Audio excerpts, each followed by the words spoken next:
बिस्मिल्लाहिर्रहमानिर्रहीम। अब हम नया जो है लेक्चर स्टार्ट करते हैं। बहुत लंबी सीरीज हो गई है यार, और अभी तो पता नहीं कितनी बनेंगे। तो अब यहाँ पे हमने नया लेक्चर, ये इस सीरीज का जो है लेक्चर नंबर 6 है, recording of payments. Recording of payments हम एज एन एसेट रिकॉर्ड करेंगे या as an liability, sorry, as an asset record करेंगे या एज एन एक्सपेंस रिकॉर्ड करेंगे। सही है। और नॉर्मली जो है ना 4 टाइप्स ऑफ अकाउंट्स होते हैं जिनमें ये थोड़ा सा एक कंफ्यूजन रहता है कि इसको क्या रिकॉर्ड किया गया है। बाकी दूसरे अकाउंट्स में कोई कंफ्यूजन नहीं होता है, स्ट्रेट अवे जो है ना आपकी होती है। एक हम देख चुके हैं सप्लाईज, ऑफिस सप्लाईज का। हम पीछे के लेक्चर्स में हम देख चुके हैं, पढ़ चुके हैं।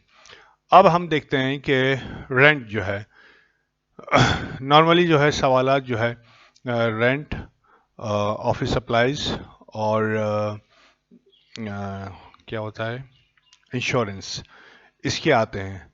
लेकिन बहुत जो है ना ज़बरदस्त जो सवाल, मैंने कुछ सवाल देखे हैं एडवांस सैलरी के बारे में मुतालिक भी है। ठीक है। और एडवांस सैलरी तो बड़ा प्रैक्टिकल जो है ना इशू है, वो ज़रूर होना चाहिए, तो हम उसको भी देखेंगे।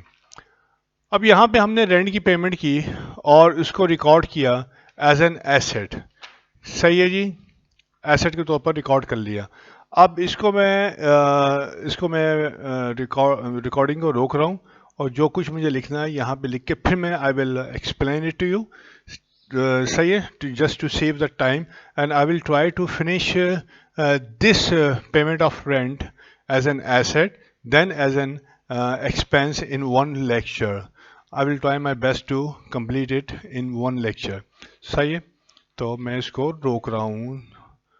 आओ मेरे जी, अब इसको मैं यहाँ पे जो जो इन्फॉर्मेशन है वो मैंने यहाँ पे पहले लिख दी, ताकि to save my time, and you must write it down in your notebooks, ताकि तुम्हारे पास रिकॉर्ड है, लिख लोगे तो तुम्हें आसानी होगी इन फ्यूचर, नहीं लिखोगे सानू की। ठीक है। अच्छा जी, अब यहाँ पे हमने कहा कि पेमेंट ऑफ रेंट, पहले हमने सप्लाईज किया था, अब रेंट। इस रेंट की पेमेंट को हमने एसेट के तौर पर रिकॉर्ड किया।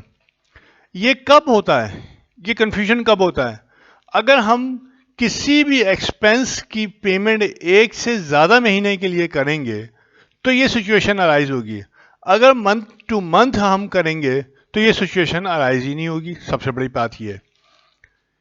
तो इसी बात से यहाँ पे लिख दिया कि when we paid rent for more than 1 month then this situation arises. अगर एक महीने से ज़्यादा का जो है ना हम रेंट या कोई भी एक्सपेंस पे करेंगे, सैलरीज हुई, कोई इंटरेस्ट हुआ, कोई कमीशन हुआ, एनीथिंग, ठीक है, तो ये सिचुएशन अराइज होगी कि हम इसको एसेट के तौर पर रिकॉर्ड करें या एक्सपेंस के तौर पर रिकॉर्ड करें। और when we make payment we record this payment as an, जब हम पहले भी देख चुके हैं, जब हम पेमेंट करते हैं रेंट की, तो हम अब यहाँ पे सिचुएशन हमने पहले ली कि एज एन एसेट के तौर पर हम रिकॉर्ड करेंगे। ठीक है, ये पहले हमने सिचुएशन ले ली। अब इसके अंदर जो है क्या किया, इसका मतलब ये होता है कि हम जो है अल्फाज का अकाउंटिंग के अंदर बहुत जो है ना दखल होता है। ठीक है, तो हमें अंडरस्टैंडिंग ऑफ वर्ड्स जो है ना बहुत ज़रूरी होते हैं समझना। तो यहाँ पे हम इस्तेमाल हमेशा करेंगे एडवांस का या प्रीपेड का। और ये एडवांस या प्रीपेड का लफ्ज़ कब इस्तेमाल करेंगे? बिफोर द वर्ड रेंट, यानी कि रेंट लिखने से पहले हम या तो एडवांस लिखेंगे या प्रीपेड लिखेंगे।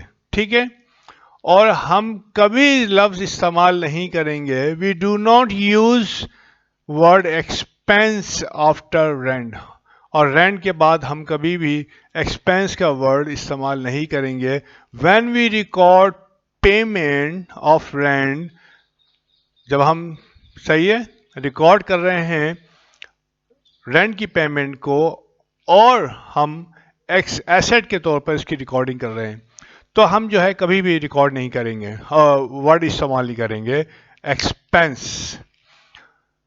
तो हम जर्नल एंट्री कैसे बनाएंगे? When we paid we make journal entries as under.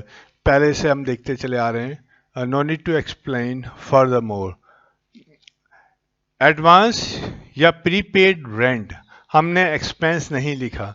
अगर हम एक्सपेंस लिख देंगे तो इसका मतलब यह है कि वो ना ही में है वो ना शी में है, वो रेंट बीच में लटक रहा है कि मैं या अल्लाह क्या करूं, एसेट में जाऊं या एक्सपेंस में जाऊं। ठीक है, तो we must be very definite about कि हम रेंट को कहाँ लिखने जा रहे हैं। हमने कहा कि हम रेंट को एज एडवांस या प्रीपेड लिखेंगे, यानी कि एज एन एसेट लिखेंगे। 60,000 रुपये हमने पेमेंट की, कैश और बैंक हमने क्रेडिट दे दिया, कोई मसला नहीं, हमने रिकॉर्डिंग कर ली, और ये 1 महीने से ज़्यादा का था। ठीक है, फॉर एग्जाम्पल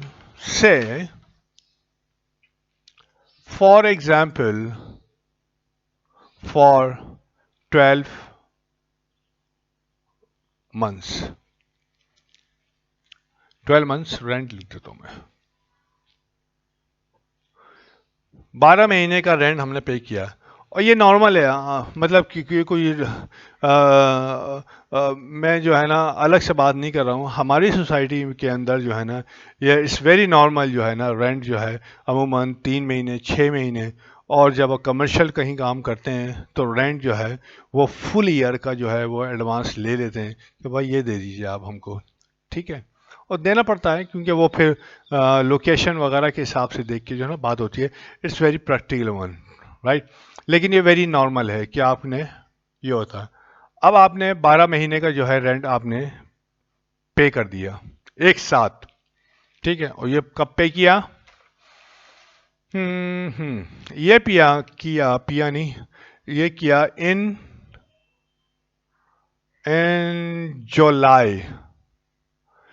मैं लिख देता हूं, ईयर लिख देता हूं, सही है, ईयर लिख देता हूं 2022। ओके, 2022 के अंदर 12 महीने का हमने रेंट पे किया। अब ये स्पेसिफिक डेट मैंने इस वजह से लिखी है, क्यों लिखी है ये बाद में आपको समझ में आ जाएगी, क्योंकि पहले तो मैंने समझाया कि उसमें तो मैंने कोई डेट नहीं लिखी थी, लेकिन वाई मैंने इसको स्पेसिफिकली आई मेंशन कि जुलाई 2022। मैं कुछ भी लिख सकता हूँ कि जुलाई, नहीं तो मैं इसको लिख देता हूँ से फरवरी लिख देता हूँ। ठीक है, मार्च लिख देता हूँ, मार्च लिख देता हूँ, कोई मसला नहीं है। सही है, ये मैं क्यों लिख रहा हूँ कि एक केस इसमें एक ऐसा आएगा जहां पे हमें डेट्स की ज़रूरत पड़ेगी। अभी तक तो हमें डेट्स की ज़रूरत नहीं थी, लेकिन अब हम देखेंगे कि ये कहाँ इस्तेमाल होगी। तो अभी तक हमने 2 केस पढ़े थे, अब तीसरा केस भी हम पढ़ेंगे और बाद में। अब यहाँ पे जो है हमने एडवांस रिकॉर्ड कर लिया।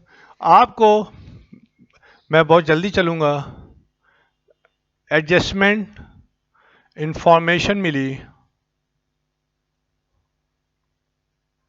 किस चीज़ की मिली कि अभी इसकी बात नहीं कर रहा मैं, एडजस्टमेंट इंफॉर्मेशन मिली क्या? हाँ, नहीं ये ले लेते हैं कि rent expense for the period से मुराद ये है करंट पीरियड। ठीक है, जब भी किताब में वगैरह में क्वेश्चन में आएगा फॉर द पीरियड, इसका मतलब है कि करंट पीरियड की बात कर रहा है। कितना है जनाब? रुपीस 12 पंजे 60, 10 महीने का ले लेता हूं 50,000 रुपये। हमने कहा कि जो इंफॉर्मेशन होती है, एडजस्टमेंट इंफॉर्मेशन आपको जो होती है ना ट्रायल बैलेंस के नीचे जो है ना डाटा जो दिया हुआ होता है उसमें लिखा हुआ है कि rent expense for the period कितना है। स्ट्रेट अवे उन्होंने जो है ना आपको बता दिया कि कोई चीज़ करने की ज़रूरत नहीं है। आपने पहले जो है ना रिकॉर्ड किया एसेट के तौर पर, और उस एसेट में से आपको अमाउंट यानी कि ये दे रहा है, इन्फो दे रहा है किसकी। हाथ भी सारे पूरे काले हो चुके हैं। Info about amount utilised, utilise या कंज्यूम्ड, कंज्यूम भी हो सकता है, लफ्ज इस्तेमाल कर सकते हैं। ठीक है, यानी कि ये जो इंफॉर्मेशन दे रहा है आपके रेंट की, ये दे रहा है कि हमने कितना अमाउंट, ये जो 60,000 में से था कितना अमाउंट हमने यूटिलाइज कर लिया है, यानी कि कंज्यूम कर लिया है, एक्सपेंस आउट हो गया है। इसको मैं तीसरा भी लिख देता हूं मैं कि एक्सपेंस आउट। ठीक है, यानी कि एक्सपेंस हो गया यार, इसको एक्सपेंस आउट कर दो। ये लफ्ज़ बहुत जो है ना आप प्रैक्टिकली लफ्ज़ सुनते हैं कि इसको एक्सपेंस आउट कर दो, मतलब एसेट्स में से निकाल के इसको एक्सपेंस की जेबी बना दो। जेबी का मतलब है जनरल वाउचर बना दो, यानी कि जनरल एंट्री बना दो, यानी कि एडजस्टमेंट बना दो। सही है इसको एक्सपेंस आउट कर दो। तो वेरी इजी, कोई आपको करना ही नहीं है। ये जो है ये है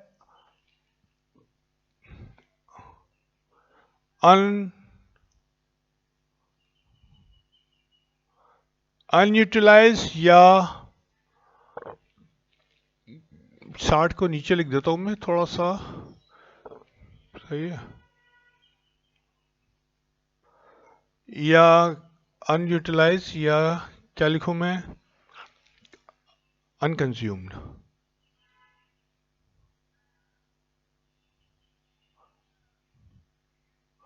अनकंज्यूम्ड या अनयूटिलाइज्ड ये अमाउंट है। अबे एम नहीं है यार, CON है। अनकंज्यूम्ड या अनयूटिलाइज ये अमाउंट है, ये 60,000 रुपये जब आपने पे किया, लेकिन आपने उसको एसेट के तौर पर रिकॉर्ड कर लिया। एसेट मीन्स कि अभी तक ये अमाउंट यूटिलाइज नहीं हुई है, ये अनकंज्यूम्ड ऐसे ही पड़ी हुई है आपकी जो ना, यानी इसका आप बेनिफिट लेंगे, इन फ्यूचर लेंगे आप। पीरियड के eight the end of period, यहाँ पे लिख देता हूँ, ये लिख दिया ना, हाँ, आपको इंफॉर्मेशन मिली at the end of the period के रेंट एक्सपेंस कितना है इस पीरियड का, ये इंफॉर्मेशन मिली आपको। पहले ही उसने बता दिया, प्लस माइनस की ज़रूरत ही नहीं आपको पड़ी कि भाई ये जो हमने 60,000 रुपये की दिया था, इसमें जो है हमने 50,000 रुपये का इस्तेमाल कर लिया, यूटिलाइज कर लिया। ठीक है, अब आपने सिंपल करना है, एक्सपेंस को रिकॉर्ड कर लेना है, एडजस्टमेंट एंट्री आपने बनानी है। एडजस्टमेंट एंट्री आपने बनानी है, क्या बनानी है कि रेंट को आपने एक्सपेंस को, रेंट एक्सपेंस को रिकॉर्ड करना है, यानी कि उस अमाउंट को रिकॉर्ड करना है जो कि आपने यूटिलाइज कर ली 50,000 रुपये की, वो आपने रिकॉर्ड कर ली। और किसको कम करना है, एसेट की अमाउंट को आपने कम करना है, क्योंकि ये जो 50,000 की अमाउंट यूटिलाइज की है वो आपने इस अमाउंट में से 60,000 की अमाउंट में से यूटिलाइज की है, तो ये डिक्रीज हो गया आपके पास। तो प्रीपेड या एडवांस रेंट अकाउंट आपका 50,000 रुपये से आपने कम कर दिया, क्रेडिट कर दिया। ठीक है, ये आपने एडजस्टमेंट बना ली। अब हम जाते हैं क्या, लेजर की तरफ देख लेते हैं, हम जल्दी से बना लेते हैं।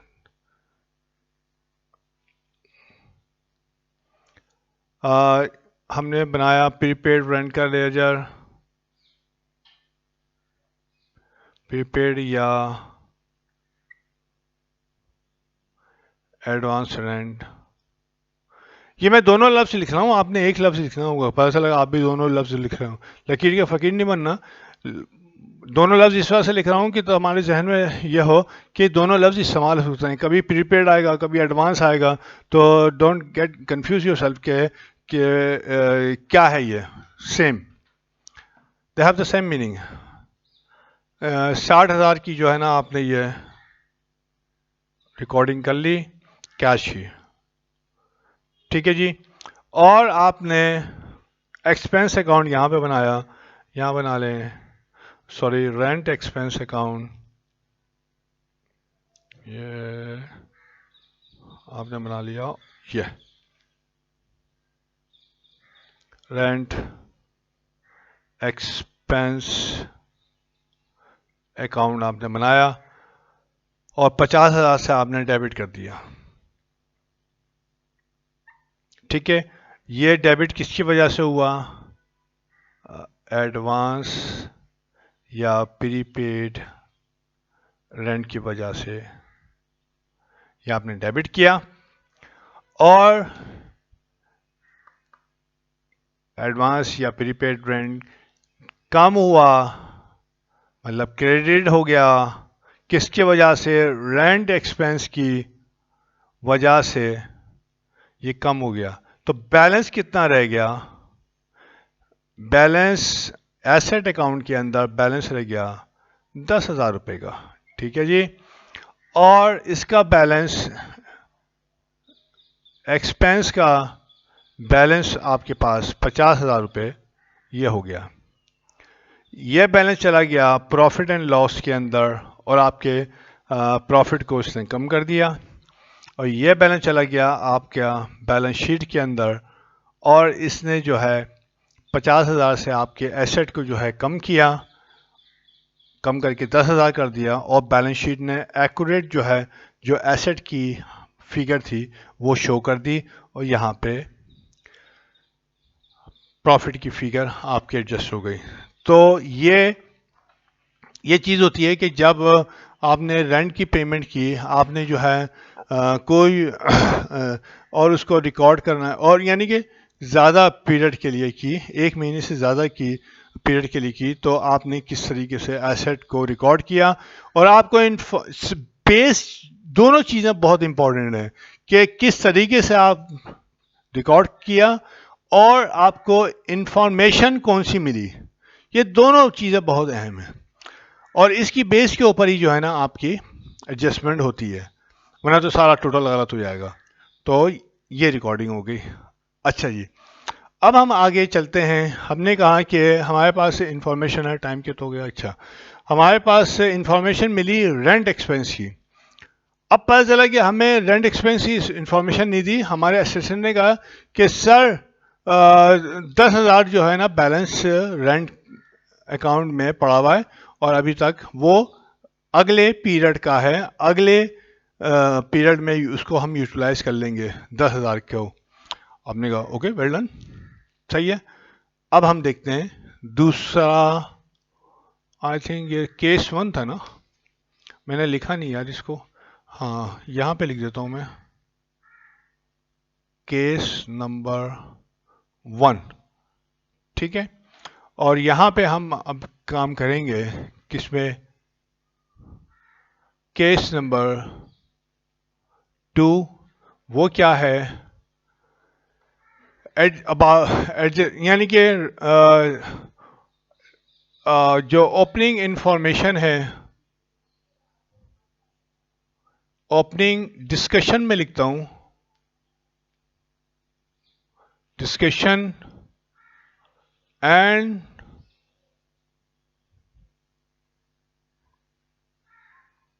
Information remain the same. यानी कि ये जो ओपनिंग है ये सारी कि हम पेमेंट रेंट की कर रहे हैं और रिकॉर्ड कर रहे हैं एसेट के तौर पे, ये सेम है, और ये तमाम चीज़ें जो हैं it remains as it is इस इंफॉर्मेशन के लिए अप्लाई होती हैं, ठीक है। कि 1 महीने से ज़्यादा की पेमेंट होनी चाहिए, उसको रिकॉर्ड किया है एज एन एसेट। एसेट जब रिकॉर्ड किया है तो एडवांस और प्रीपेड का लफ्ज़ हमने इस्तेमाल किया है। ये तमाम चीज़ें रिमेन द सेम, और आपके पास ये जो है इंफॉर्मेशन ट्रायल बैलेंस के अंदर बिल्कुल सेम दी हुई होगी। सही है। तो इसको कैसे जो है ना हम करेंगे, आगे बढ़ते हैं हम। ये चीज़ें रिमेन द सेम। अब आपको यहाँ पे वी रिसीव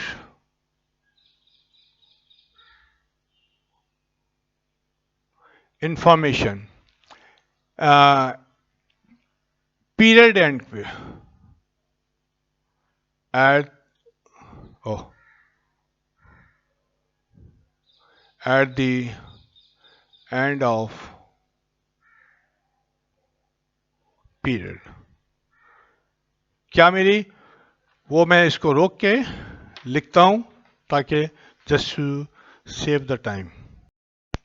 जी, इसको रिज्यूम करते हैं हम। तो ये उसको पॉज करके मैंने, क्योंकि काफ़ी जो है ना इसको लिखना होता है ताकि ये याद रहे।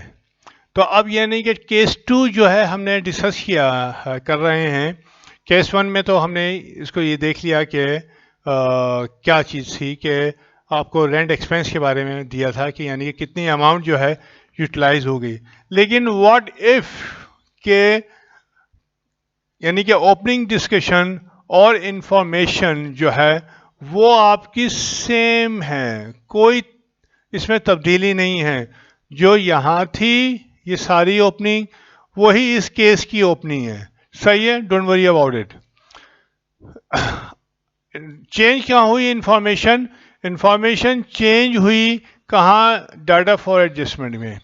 और वहाँ पे उसको आपको बताया कि आपके असिस्टेंट ने, या जो कि सवाल के नीचे जो एडजस्टिंग डाटा दिया हुआ होता है वहाँ आपको ये पता चला कि एडवांस या प्रीपेड जो है रेंट का जो बैलेंस है, इसका जो बैलेंस है कितना रह गया जनाब? 10,000 रुपये। सही है कि एडवांस या प्रीपेड रेंट बैलेंस जो है, रेंट बैलेंस अमूमन नहीं लिखा होगा आपका एडजस्टमेंट डाटा में कि एडवांस या रेंट, एडवांस या प्रीपेड रेंट कितना है रुपीस? 10,000 रुपये। ऊपर क्या बता रहा है आपको ट्रायल बैलेंस के अंदर? एडवांस या रेंट कितना है जनाब? 60,000 रुपये। ऊपर भी एसेट की इंफॉर्मेशन दे रहा है और नीचे भी जो है एसेट की इंफॉर्मेशन दे रहा है। तो जब दो सेम अमाउंट अकाउंट की इंफॉर्मेशन होती है, यानी एसेट और एसेट की हो या एक्सपेंस की हो, तो हमको सब्ट्रैक्ट करना पड़ता है। ओनली सब्ट्रैक्ट करना पड़ता है, ऐड नहीं करना पड़ता। ठीक है, तो हमको सब्ट्रैक्ट करके क्या चीज़ निकालनी पड़ती है? अगर एक्सपेंस दोनों दिए हुए होते हैं तो एसेट की अमाउंट निकालनी पड़ती है, हियर द सेम वन। और अगर एसेट की दोनों अकाउंट दिए हुए हैं तो हमें एक्सपेंस की, पता नहीं क्या कुछ मैं भूल गया, बहरहाल ठीक है जी। अमाउंट टू बी यूटिलाइज, ये जो इंफॉर्मेशन उसको आपको मिली कि भाई ये रेंट बैलेंस जो है 10,000 रह गया है, जो कि नेक्स्ट पीरियड में यूटिलाइज होगा। और हम बता चुके हैं कि नेक्स्ट पीरियड में जो भी अमाउंट यूटिलाइज होती है वो करंट एसेट्स में आपके बैलेंस शीट के अंदर शो की जाती है, फिक्स एसेट्स में नहीं, करंट एसेट्स में शो की जाती है कि ये वो पेमेंट्स हैं जो हमने पिछली पीरियड में कर दी थी और अब इनका जो है बेनिफिट हमको नेक्स्ट पीरियड में मिलेगा, यानी कि नेक्स्ट अकाउंटिंग ईयर में मिलेगा। तो ये चीज़ होती है। ठीक है, देयरफॉर वी आर रिक्वायर्ड, हमको मालूम करना है, टू फाइंड आउट, हमको मालूम करना है क्या? रेंट अमाउंट, कौन सी rent amount? That has been utilise या कंज्यूम्ड, यानी कि वो रेंट की अमाउंट मालूम करनी है जो कि आपने इस्तेमाल कर ली है करंट पीरियड के अंदर, मौजूदा जो पीरियड चल रहा है उसमें इस्तेमाल कर ली है, वो अमाउंट निकालनी है। क्यों? कि पहली इंफॉर्मेशन जो है वो भी उस अमाउंट की है जो कह रहा है कि भाई यूटिलाइज नहीं हुई है। दूसरी जो इंफॉर्मेशन जो आपको मिली, ठीक है, eight the year and adjusting data में, वो भी ये कह रहा है कि ये वो इंफॉर्मेशन है about that amount which has not been utilised. ठीक है, तो दो अनयूटिलाइज अमाउंट में से आपने वो अमाउंट निकालनी है जो कि which has been utilised by you. ठीक है, तो प्रोसीजर जो है आपका सेम रहेगा, कोई तब्दीली नहीं है कि फ्रॉम, यानी कि ट्रायल बैलेंस की जो अमाउंट है, ट्रायल बैलेंस में एडवांस या प्रीपेड रेंट की अमाउंट दी हुई होगी, उसमें से हम डिडक्ट कर देंगे कौन सी रेंट अमाउंट लेफ्ट ओवर, किसके लिए, नेक्स्ट पीरियड के लिए जो कि लेफ्ट ओवर कर दी गई है, वो अमाउंट जो है हम माइनस कर देंगे। तो आपके पास ये इसकी क्या है, जो अमाउंट आपने यूटिलाइज कर ली है करंट पीरियड के अंदर, वो अकाउंट आ जाएगी। इसको थोड़ा सा मुझे छोटा लिखना पड़ा, and then I have to adjust my camera accordingly. So first you have seen that I have left this corner जो है ना, थोड़ा सा portion I have left out, तो ये था। लेकिन then I have to adjust a little bit कि मेरा जो ये जो है पोर्शन सो टोटली जो है ना विजिबल हो जाए और ब्लरी जो है ना पार्ट ख़त्म हो जाए। तो देन यानी कि नेक्स्ट उसमें आप देख रहे होंगे कि ये थोड़ा सा उसको छोड़ना पड़ा है, क्योंकि दिस एडजस्टमेंट आपको अकॉर्डिंगली करनी पड़ती है कि आपके लेक्चर के हिसाब से जो है ना, क्योंकि लेक्चर यूँ फैल रहा है, लिखना पड़ रहा है, तो इस वजह से थोड़ा सा आप ये एडजस्टमेंट देख लेंगे। बाद में जो है मैं थोड़ा सा और क्लोज करके ले आऊँगा ताकि जो लिखाई है वो थोड़ी सी बेहतर हो जाए, करीब हो जाए।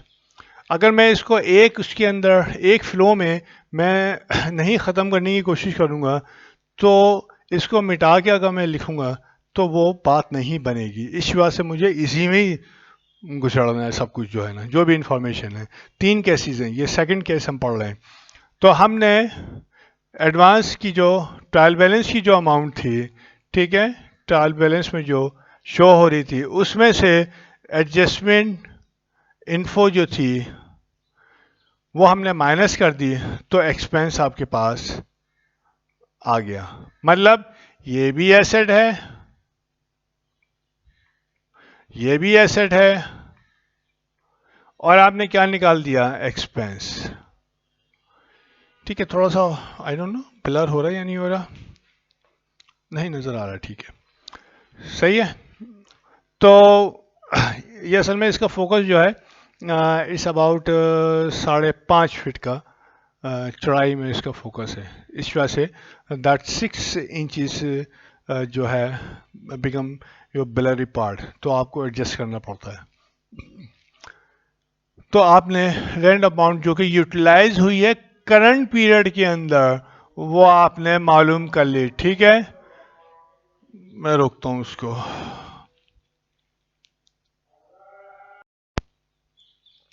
तो हम इसको फर्दर हम अपनी डिस्कशन में आगे बढ़ाते हैं, अजान की वजह से रोक दिया था। तो यहाँ पे हमने रेंट जो है यूटिलाइज थी करंट पीरियड के अंदर, वो अमाउंट निकाली है, सही है। Calculation will remain the same, we have already यानी कि various time we have discussed it कि किस तरह से हम निकालेंगे। एडजस्टमेंट हमने बना ली एट द ईयर एंड। क्या बनाई हमने, रेंट एक्सपेंस को डेबिट किया, कम किया है, नहीं, रेंट एक्सपेंस को हमको रिकॉर्ड करना है, मतलब इंक्रीज करना है। तो रेंट एक्सपेंस जो है ना is your expense, expense increasing, when expense increase it is recorded on debit side. और कहाँ से ये एक्सपेंस अमाउंट निकाला, प्रीपेड में से हमने एक्सपेंस निकाला। तो prepaid is your asset account, asset is decreasing, when asset decreases it is recorded on credit side. हमने लेजर जब बनाया तो वही चीज़ एडवांस यहाँ की जो थी वो हमने यहाँ पे इसको एक्सटेंड किया, इस लेजर को, कि 60,000 हमने पेमेंट की थी, 60,000 पेमेंट की थी, रेंट एक्सपेंस 50,000 से हमने रिकॉर्ड किया, तो एडवांस को हमने क्रेडिट कर दिया लेजर को, और बैलेंस कितना रह गया, 10,000 रुपये। और रेंट एक्सपेंस का जो है हमने रिकॉर्ड किया एडवांस या प्री पेमेंट रेंट से, उसको डेबिट कर दिया और बैलेंस हो गया 50,000 रुपये। ये बैलेंस चला गया प्रॉफिट एंड लॉस में, ये बैलेंस चला गया बैलेंस शीट के अंदर। There is no difference. You have, यानी कि इंफॉर्मेशन चाहे आपको, यानी कि एसेट की, एसेट आपने रिकॉर्ड किया है तो इंफॉर्मेशन चाहे आपको एडजस्टिंग डाटा के लिए एक्सपेंस की दी हुई हो या आपको एसेट की इंफॉर्मेशन दी हुई हो, एक्सपेंस मींस कि अमाउंट यूटिलाइज हो गया उसकी इंफॉर्मेशन दी हुई हो, या amount to be utilise in next period उसकी इंफॉर्मेशन दी हुई हो, सही है, rest remains the same result, कोई फ़र्क नहीं पड़ता इसके ऊपर। सही है, आपकी वर्किंग का उसमें है कि आप अपनी रिकॉर्डिंग और वर्किंग कैसे कर रहे हैं। सही है जी। तो ये केस 1 था और ये केस 2 था। एक यहाँ पे यूटिलिटीज़ के अंदर, यूटिलिटीज़ था ऑफिस सप्लाइज, वो भी सेम ही है, यूटिलिटीज कह लें सप्लाइज कह लें। तो उसके अंदर तीसरा केस नहीं था, सही है। लेकिन यहाँ पे जब रेंट की पेमेंट होगी किसकी होगी, और दूसरी जो पेमेंट होगी एक्सपेंस की वो होंगी, तो वहाँ पे एक तीसरा केस आ जाएगा। वो ये केस होगा, वो आपको बताएगा क्या चीज़, आपकी रिकॉर्डिंग तो ये कहेगा कि एडवांस प्रीपेड रेंट ये चीज़ है, ये it will remain the same. सही है, इसके ऊपर कोई तब्दीली नहीं आएगी, ये याद रखिएगा। जो भी तब्दीली आएगी, किसी भी जिस वजह से भी तब्दीली होगी, वो इंफॉर्मेशन जो है जो आपको गिवन है एडजस्टमेंट के लिए, उसकी वजह से आपकी तब्दीली होगी, ठीक है, बाकी कुछ नहीं होगा। अब यहाँ पे रेंट एक्सपेंस यानी कि एक्सपायर्ड अमाउंट की इंफॉर्मेशन थी, यहाँ पे अनएक्सपायर्ड अमाउंट की इंफॉर्मेशन थी, सही है। तो आपको ये कैलकुलेशन करनी पड़ी, यहाँ नहीं थी, स्टेट आपको बता दिया कि रेंट एक्सपेंस कितना है, आपने रिकॉर्ड कर ली। लेकिन तीसरी एक जो है इंफॉर्मेशन ये होती है, आपको दिया कहा जाता है कि ऊपर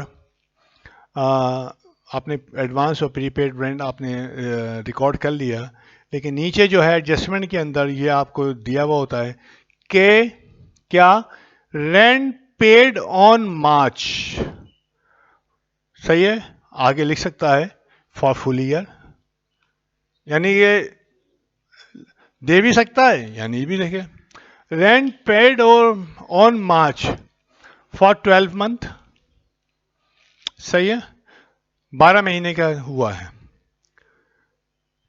एडजस्टमेंट डाटा के अंदर इंफॉर्मेशन दी हुई है कि अकाउंटिंग ईयर जो है ख़त्म होता है दिसंबर में, मार्च को रेंट पे किया 12 महीने का, मार्च को पे किया 12 महीने का, मतलब अगले साल फरवरी तक आपने कोई पेमेंट नहीं करनी है, आपने पूरी की पूरी पेमेंट जो है एडवांस रेंट या प्रीपेड रेंट में रिकॉर्ड कर ली, चाहिए।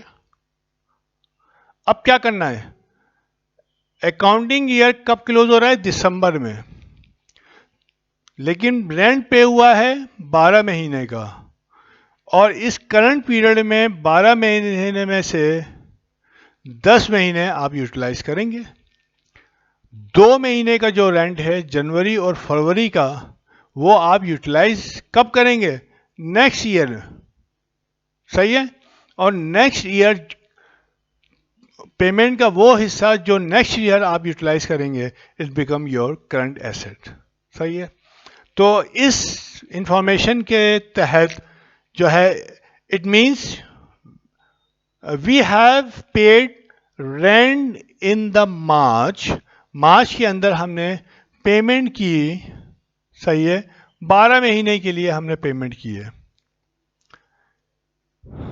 और अवर अकाउंटिंग जो है, जो पीरियड है वो कहाँ कब ख़त्म हो रहा है, दिसंबर के अंदर हो रहा है, यानी कि 12 महीने मुकम्मल होने से पहले ही अकाउंटिंग ईयर हमारा ख़त्म हो गया। 12 महीने कब हो रहे हैं, फरवरी के अंदर, क्योंकि 12 महीने का पेमेंट किया है ना आपने, फरवरी में ख़त्म हो रहे, नेक्स्ट ईयर ख़त्म हो रहे, लेकिन अकाउंटिंग ईयर हमारा ख़त्म हो रहा है दिसंबर में। तो आपको अकाउंटिंग ईयर ये जो करंट अकाउंटिंग ईयर चल रहा है उसमें जितना आपने ये जो रेंट है यूटिलाइज कर लिया उसका अमाउंट अलग करना है, और जितना लेफ्ट ओवर अमाउंट है 2 महीने का, 3 महीने का, 4 महीने का, उसको अलग कर देना है। ठीक है, क्योंकि जो नेक्स्ट ईयर नेक्स्ट पीरियड जो कि अमाउंट यूटिलाइज होगी उसको हमने करंट एसेट में बैलेंस शीट के अंदर हमने शो करना है। सही है। और जो हम इस पूरे स्पैन में दिसंबर तक इस्तेमाल कर चुके हैं, रेंट की पेमेंट को कंज्यूम कर चुके हैं, वो इस साल का एक्सपेंस हो जाएगा।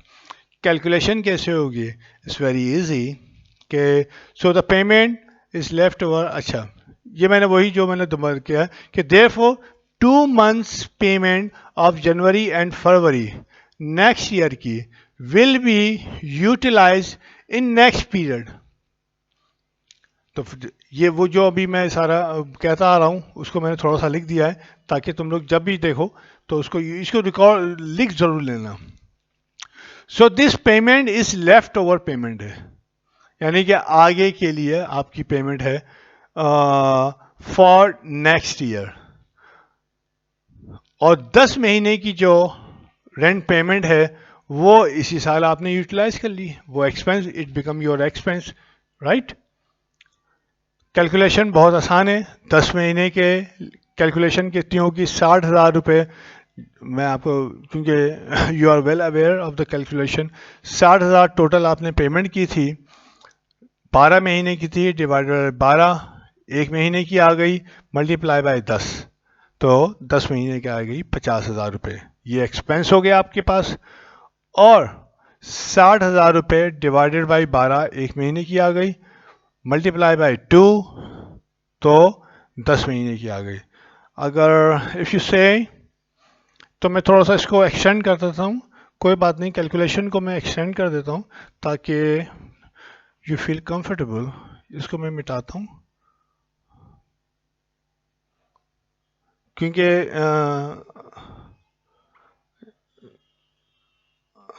सही है।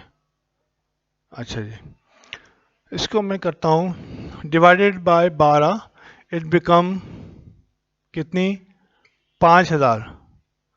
सही है, 5,000 आ गई per month. Per month multiply by कितने महीने? 10 महीने।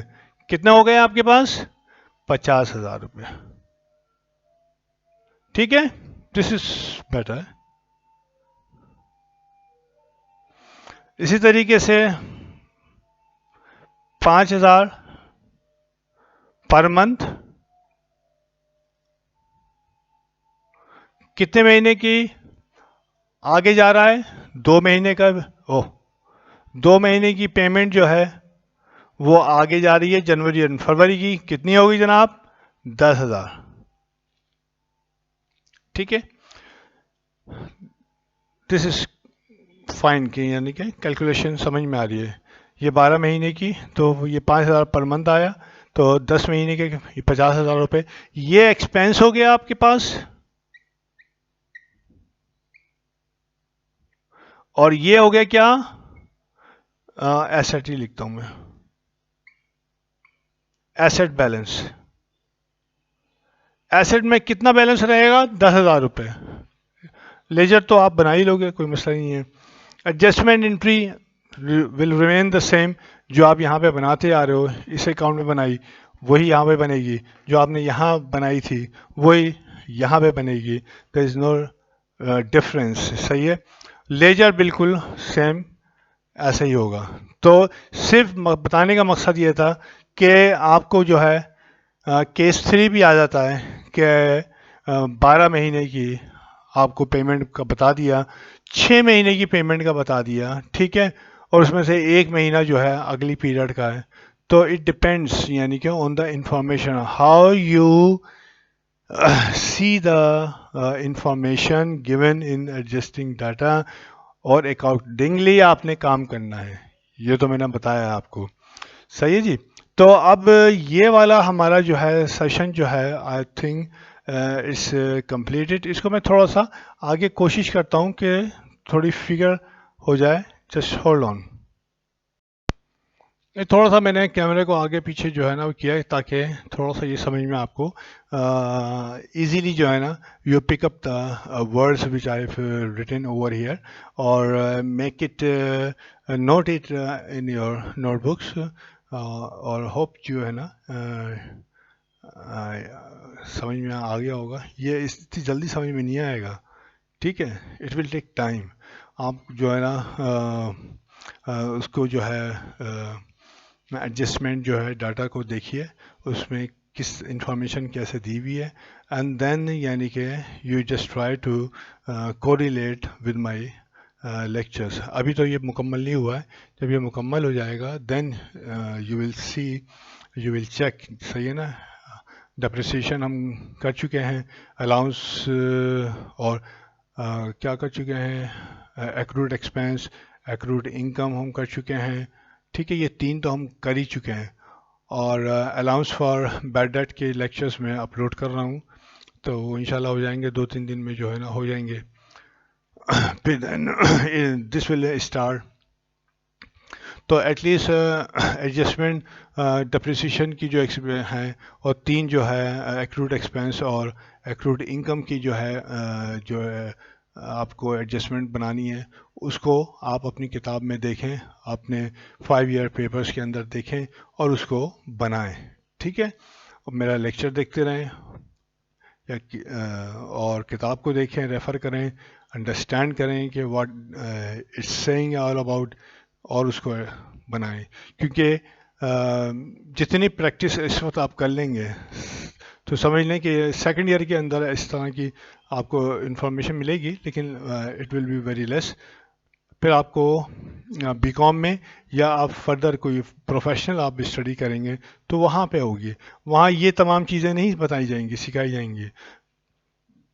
दे एज्यूम के यू नो दिस, सही है। तो इस वजह से जो है यू मस्ट प्रैक्टिस दिस, और इसको जो है ना देखें, बार बार इस लेक्चर्स को देखें, सही है ना, ताकि समझ में आए।